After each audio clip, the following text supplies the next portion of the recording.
Hello Hindi medium academy में आप सभी का स्वागत है। मैं हूं अरुण कुमार यादव और आज हम देखने वाले हैं गणित कक्षा 8 की जो नई एनसीईआरटी है इसके अध्याय 3 के उदाहरण 1 से लेकर 5 तक का सॉल्यूशन। और इससे पहले मैं ये पूरा चैप्टर आपको अच्छे से पढ़ा चुका हूं, तो अगर आपको कहीं भी कोई दिक्कत है तो जो इसकी प्लेलिस्ट है, ठीक है, वहाँ से आप इसकी वीडियोज़ देख सकते हैं। आपको ये पूरा चैप्टर अच्छे से समझ में आ जाएगा। अब इससे पहले कि मैं उदाहरण 1 शुरू करूँ, मैं आपको बता दूँ कि अगर आप इंग्लिश मीडियम से हैं या फिर आप जो दूसरे चैनल से उस पर विजिट करना चाहते हैं तो यहाँ से आपको बाकी के चैनल्स का लिंक मिल जाएगा। ठीक है, आप जो दूसरे चैनल से उन पर विजिट कर सकते हैं। चलो तो शुरुआत करते हैं उदाहरण 1 की। इस चैप्टर का बेसिक मैं आपको पढ़ा चुका हूँ बढ़िया से। ठीक, तो यहाँ पर देखो जो उदाहरण 1 है इसमें बोला गया आकृति 3.3 में माप ज्ञात कीजिए। ठीक है ना, एक्स का।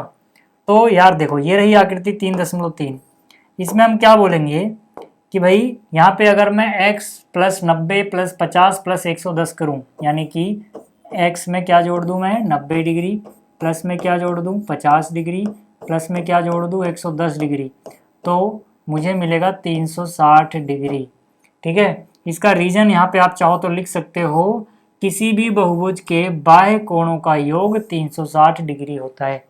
ठीक है, जो किसी एक ही ऑर्डर में लिए गए हैं। एक ही ऑर्डर इन द सेंस यहाँ पर देखो, अगर मेरे पास कोई भी बहुभुज है, जैसे यहाँ पर ये चतुर्भुज बना हुआ है, अगर मैं इसकी एक भुजा ऐसे बढ़ाता हूँ, ये वाला कोण, अब जो भुजा इधर बढ़ गई वो ठीक है, जो नहीं बढ़ी वो अगली तरफ बढ़ा दो। फिर ये वाला कोण, अब ये भुजा बढ़ गई, ये नहीं बढ़ी तो इसको अगली तरफ बढ़ा दो यहाँ पर, ये वाला कोण, और फिर इसको यहाँ बढ़ा दो, ये वाला कोण। तो ये जो बाह्य कोण होते हैं ना किसी एक ऑर्डर में, इन सभी को जोड़ के आता है 360, चाहे कोई सा भी बहुभुज हो। ठीक है, ये मैंने आपको पढ़ाया हुआ है। ठीक, तो ये बात अगर आपको समझ में आ गई तो यहाँ पे आप कह सकते हो कि भैया यहाँ पे आ जाएगा x प्लस 90 और 50 जोड़ोगे 140, 140 में 110 जोड़ोगे कितना हो जाएगा 250। ठीक है, बराबर में कितना है 360। तो x का मान कितना हो जाएगा 360 अपनी जगह रहेगा, 250 आ जाएगा माइनस में। 360 में से 250 घटाओगे 110 बच जाएगा, तो x का मान हो जाएगा 110 डिग्री। ठीक है, तो ये हो गया उदाहरण 1। अब बात कर लेते हैं उदाहरण 2 की। उदाहरण 2 में बोला गया है एक समबाहुभुज की भुजाओं की संख्या ज्ञात कीजिए जिसके प्रत्येक बाह्य कोण का माप 45 है। तो याद रहे यहाँ पर क्या दिया गया है, प्रत्येक बाह्य कोण का माप कितना है 45 डिग्री। ठीक है, तो यहाँ पे भुजाओं की संख्या है, तो आपको याद रखना है समबाहुभुज में ये फॉर्मूला लगता है, समबाहुभुज में। ठीक है, ये सारी चीजें आपको मैं बता चुका हूँ, समबाहुभुज क्या होता है वगैरह वगैरह, सारा कॉन्सेप्ट आपको पढ़ाया हुआ है। समबाहुभुज में भुजाओं की संख्या बराबर होता है 360 डिग्री डिवाइड बाई प्रत्येक बाह्य कोण, यानी डिवाइड में यही चीज लिख दो। ठीक है, डिवाइड बाई प्रत्येक बाह्य कोण का माप। ठीक, ये फॉर्मूला याद रखना है आपको कि प्रत्येक बाह्य कोण से अगर 360 को डिवाइड कर दो तो आपको बहुभुज में भुजाओं की संख्या मिलती है। ठीक है, तो यहाँ से कितना आ गया 360 अपनी जगह रहेगा, प्रत्येक बाह्य कोण कितने डिग्री का है 45 डिग्री का है। ठीक है, तो अगर ये 45 है तो 9 से काट लो पहले, 9 पंजे 45, 9 गुणा में 4, 9 चौक 36, 1 जीरो तो 1 जीरो, 5 एकम 5, 5 अट्ठे 40, तो यानी कितनी भुजाएं होंगी यहाँ पे टोटल 8।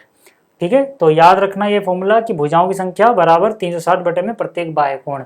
ये तभी लगेगा जब बहुभुज क्या हो, समबाहुभुज हो। समबाहुभुज क्या होता है, जिसकी प्रत्येक भुजाएं आपस में बराबर हो, प्रत्येक कोण भी आपस में बराबर हो।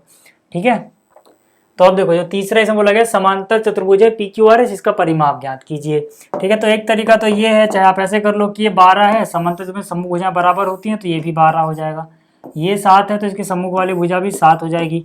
परिमाप का मतलब है सबका जोड़, तो सबको जोड़ लो यार, 12 और 12 24, 7 और 7 14, 24 और 14 जोड़ोगे 38 यानी 38 आ जाएगा। ठीक है, या फिर आप इसको ऐसे भी कर सकते हो कि यार जो परिमाप होगा, परिमाप चाहे आयत का हो चाहे समांतर चतुर्भुज का हो, क्या होता है 2 गुणा लंबाई प्लस में चौड़ाई। ठीक है, तो 2 लंबाई कितनी दी गई है 12, चौड़ाई कितनी दी गई है 7, तो 2 गुणा में 12 और 7 जोड़ोगे 19, 19 गुणा 2 करोगे 38, ऐसे भी निकाल सकते हो। ठीक है, याद रहे आपको कि परिमाप का फॉर्मूला आयत और समांतर चतुर्भुज के लिए सेम होता है, ठीक है। क्षेत्रफल का सेम नहीं होता, याद रखना, परिमाप का सेम होता है, ठीक है। ये हो गया। अगला क्या है, आकृति जो दी गई है 3.20, इसमें बी ई एस टी एक समांतर चतुर्भुज है, एक्स वाई जेड के मान ज्ञात करने हैं। तो यार देखो, यहाँ पे पहले एक्स की बात करते हैं।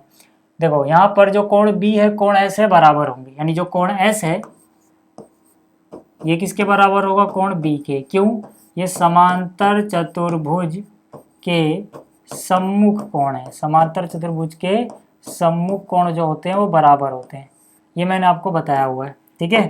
कि अगर अपने पास कोई समांतर चतुर्भुज बन रहा है, जैसे ये समांतर चतुर्भुज है, तो ये आमने सामने के कोण बराबर होंगे। अब देखो यार, एस पे कौन बन रहा है, एक्स, और बी पे कितना है 100, ठीक है। तो यानी कि एस और ये बी आपस में बराबर हो जाएंगे, ठीक है। तो मैंने क्या किया, यहाँ पर जो एस है, ठीक है, उसकी जगह लिख दिया एक्स का माप यानी एक्स, और बी का माप कितना है 100, तो एक्स आ गया 100, ठीक है। इसी तरह से एक्स प्लस जेड जो होगा वो मिला के आएगा 180। क्यों, समांतर चतुर्भुज के जो आसन्न कोण होते हैं, साथ साथ वाले कोण होते हैं, उनको जोड़ के 180 आता है। मतलब ये भुजा इसके समांतर है, तो ये समझ लो एक तरह से तिर्यक रेखा हो गई। तो तिर्यक रेखा के एक ही ओर के बने अंतः कोण भी कह सकते हो, ठीक है। यानी जो साथ साथ के कोण होते हैं, ठीक है, वो क्या होते हैं, वो उनको जोड़ के आता है 180, ठीक है। तो आप ये भी लिख सकते हो यहाँ पे कि तिर्यक रेखा के एक ही ओर बने अंतः कोण, ठीक। तो x का मान कितना है 100, जमा में कितना है z, बराबर कितना है 180। तो z बराबर कितना आएगा, 100 जाएगा माइनस में, 180 में 100 गया, 80 बच गया, तो z निकल गया। अच्छा, y निकालना है, y z प्लस वाई, ठीक है, z प्लस वाई 180 रैखिक युग्म है, यहाँ पे लिख लेना रैखिक युग्म, ठीक है। ऐसे भी निकाल सकते हो, देखो यार ये एक रेखा है, तो ये वाला कोण और ये वाला कोण 180 होगा यार। अब यहाँ पे आपको z तो पता ही लग गया है 80, तो प्लस में y बराबर 180, तो y का मान निकालोगे 80 माइनस में जाएगा 100 बच जाएगा, ये भी हो गया, ठीक है। अगला सवाल देखो, अगला देखो, जो समांतर चतुर्भुज RANG यानी रिंग है, इसमें r कितना है 70 डिग्री है, और हमें बाकी के कोण निकालने हैं। तो ठीक है यार, निकाल देते हैं। सबसे पहले देखो, कोण r प्लस में कोण I कर लो, कितना आ जाएगा 180। क्या कारण लिखोगे, यहाँ पे लिखोगे समांतर चतुर्भुज के आसन्न कोणों का योग 180 होता है। आसन्न कोण मैं आपको बता चुका हूँ, कोई भी लगातार आने वाले दो कोण ले लो समांतर चतुर्भुज में, ये वाला इनको जोड़ के भी 180 आएगा, या फिर ये वाला करते तब भी 180 आता। मतलब इनके बीच में कोई एक भुजा कॉमन होनी चाहिए, ठीक है। एक एंड पे ये बन रहा हो, एक एंड पे ये बन रहा हो, तो समांतर चतुर्भुज के जो ये कोण होते हैं आसन्न कोण होते हैं, और हमेशा इनको जोड़ के 180 आता है अगर चतुर्भुज समांतर है तो, ठीक है। तो r का मान कितना हो गया 70 डिग्री, प्लस में कोण I बराबर कितना है 180। तो कोण I बराबर 70 जाएगा माइनस में, यानी कि 180 माइनस 70 हो जाएगा, कितना बचेगा 110 डिग्री। I पता लग गया। अब देखो यार, n तो सीधा सीधा कोण n बराबर कोण r की हो जाएगा, ठीक है, क्योंकि n और r सम्मुख कोण है। समांतर चतुर्भुज के सम्मुख कोण बराबर होते हैं, यहाँ पे आप लिख सकते हो समांतर चतुर्भुज के सम्मुख कोण बराबर होते हैं।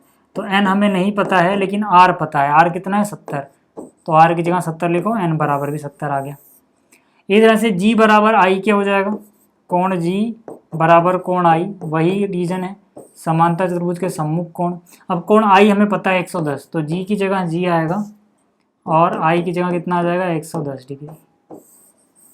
तो ये भी हो गया यार, ठीक है, उदाहरण 5 भी हो गया। तो मैं उम्मीद कर रहा हूँ आपको ये पांचों उदाहरण समझ में आए होंगे। इस वीडियो में इतना ही, जल्दी मिलेंगे अगली वीडियो में। इस वीडियो को देखने के लिए धन्यवाद।